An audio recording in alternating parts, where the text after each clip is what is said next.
Welcome back to Effective Teleconversions Unlocked. And today's question is, do you find it difficult to sell your products and services to your prospects? Chances are that you didn't quite understand their needs. Everyone, you're listening to Ayan Bandyopaadhyay, and before we get going with today's topic, let's do a quick recap of what we have covered in the last part of Effective Teleconversions Unlocked.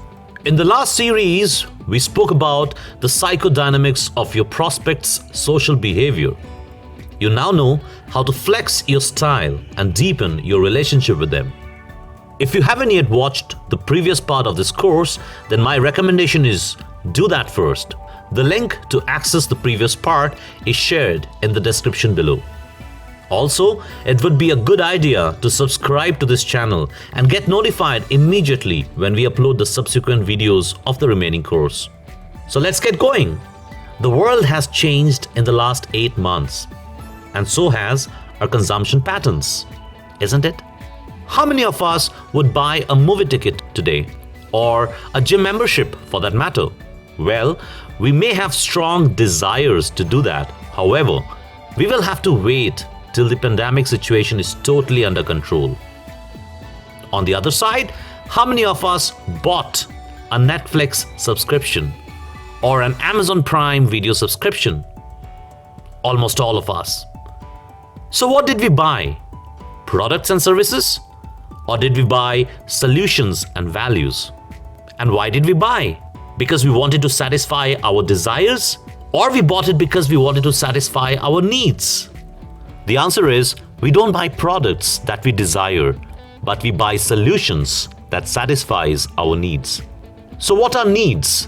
In simple language, needs are all those verbs that we use to describe the actions that we want to take. Let's take some examples. I'm hungry. I'm bored. I'm lonely.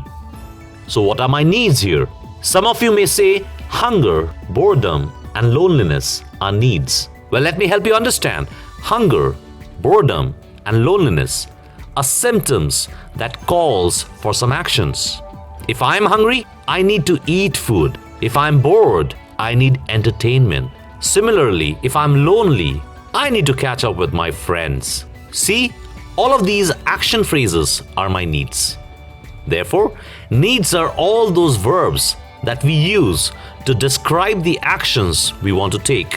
While speaking with our prospects, we need to listen empathetically to all the action phrases that the prospects use to describe what actions they want to take. And the action phrases become their needs.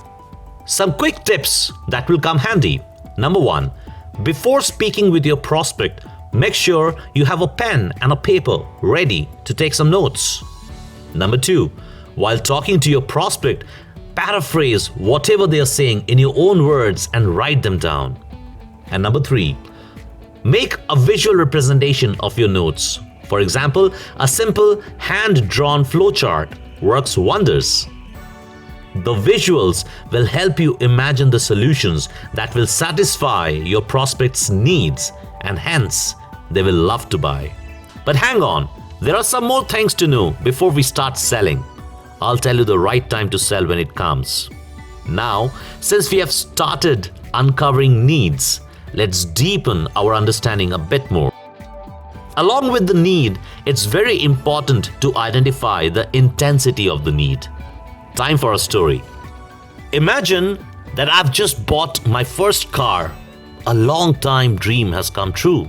I take my red car out of the showroom, and with all my self-assurance, I drive back home, feeling happy. Next day, I decide to drive my way to office. So I reach the parking, I spot my red car, and as I come close, my heart sinks. Someone has made a big scratch right across the bonnet. The same salesperson come to my rescue, and after inspecting the scratch, imagine he tells me, "Sir, I completely understand your feeling. Why don't you sell your car and I'm going to give you a good deal on another one?" What do you think I would do? Well, if I am a driver personality, I might as well want to slap that person. But on the flip side, imagine he coming up to me and saying something like this: "Sir, I understand your feelings. Give me an hour's time and let me see what best I can do in the paint shop. Why don't you just wait at the visitor's lobby and I'll send you some coffee." An hour passes by and the salesperson gets my car. I see a nicely done touch-up work, but deep down in my heart, I still have the pain.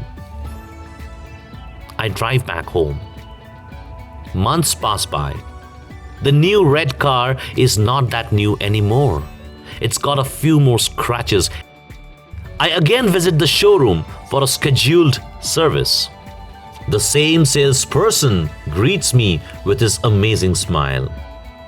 After a few exchanges, he looks at me and says, "Sir, the car is in a very good condition.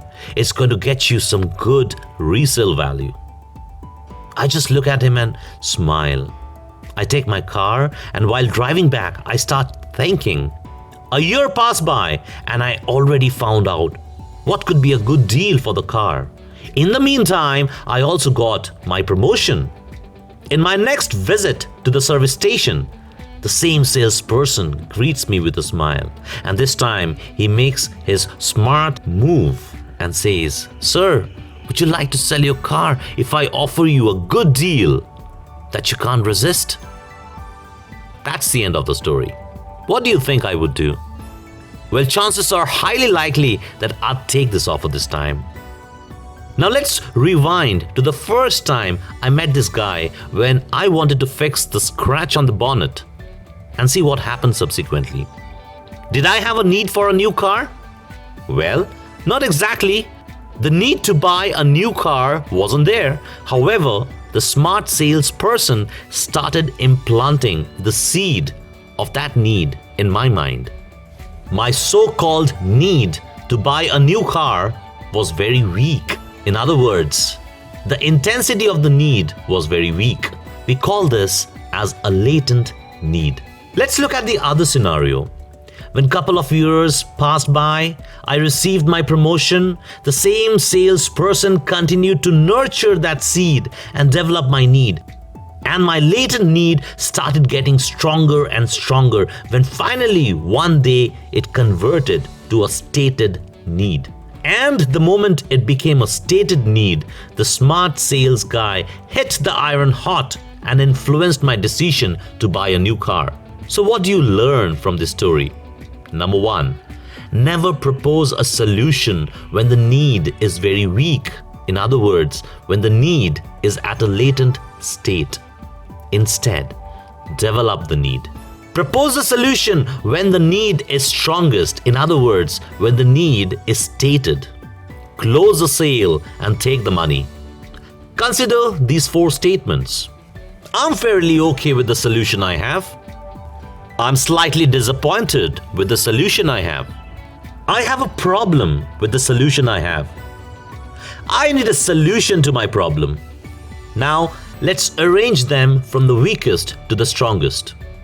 Congratulations, you've got it right. So when the prospect says, "I'm fairly okay with my existing services," understand that his need is at a very, very latent state. And at this point of time, do not propose a solution. Instead, remember to develop his need. How would you do that? By asking the right question. Stay tuned with me to learn the art of questioning next. Until then, see you again.